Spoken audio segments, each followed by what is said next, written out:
আচ্ছা, এই যে আমি প্রতিদিন ফুল তুলি, যারা আমার ভিডিও দেখেন, আপনাদের কি ইচ্ছে করে না যে এমন আমরাও কিছু গাছ লাগাই, কিছু ফল ফলাদি আসুক?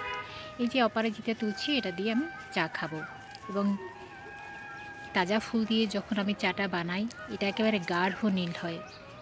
সত্যি এটা খুবই অসাধারণ।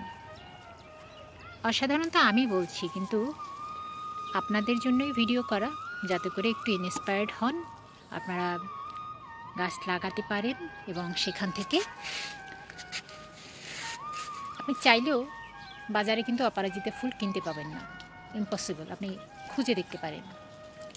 কিন্তু আমি বলছি, আপনি যদি একটি গাছ লাগান, এটা দিয়ে আপনি অসংখ্য চারা তৈরি করতে পারবেন, প্রিয়জনকে গাছ উপহার দিতে পারবেন, আমি যেটা দিয়ে থাকি, এবং চা খেতে পারবেন।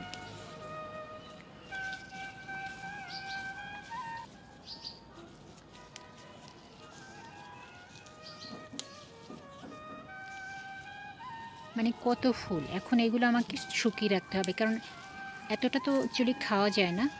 আর অপরাজিতা নর্মালি ফুল আসে বর্ষাকালে, আর কিন্তু আমি সারা শীতে ফুল খেয়েছি, ফুলের চা খেয়েছি। এর কারণ হচ্ছে, আমি দেখুন আমার গাছগুলোকে ছোট রেখেছি। নর্মালি এটা একেবারে ভীষণ ঝোপালো হয়, খাবার কম বলতে 5 লিটারের ক্যানে লাগিয়েছি ব্যাস। এবং সত্যি এই গাছগুলোর কাছে আসলে মনে হয় যেন আমার ব্রিদিংটা খুব ক্লিয়ার থাকে।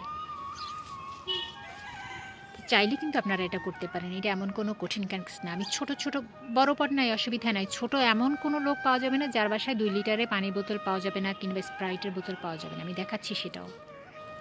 এই তো 2 লিটারের পানির বোতল এখানেও চলে এসেছে, এটাতে কেবল ফুল আসা শুরু করেছে। পানির বোতল একদম হাফ লিটারের বোতল, হাফ লিটারের পানির বোতল, এটা যে কারো বাসায় যে কোনো সময় পাওয়া যাবে, সুতরাং ট্রাই করে দেখতে পারেন। আর এখানে তো একেবারে আগুন লেগেছে মনে হচ্ছে, সুবহানাল্লাহ। এটা আমার নিজ হাতের কাটিং করা। এবার ভাবছি আমি আরও কিছু গাছ কাটিং করব, এরকম যখন ফুলে ফুলে ভরে যাবে, দেখতে অসাধারণ লাগবে।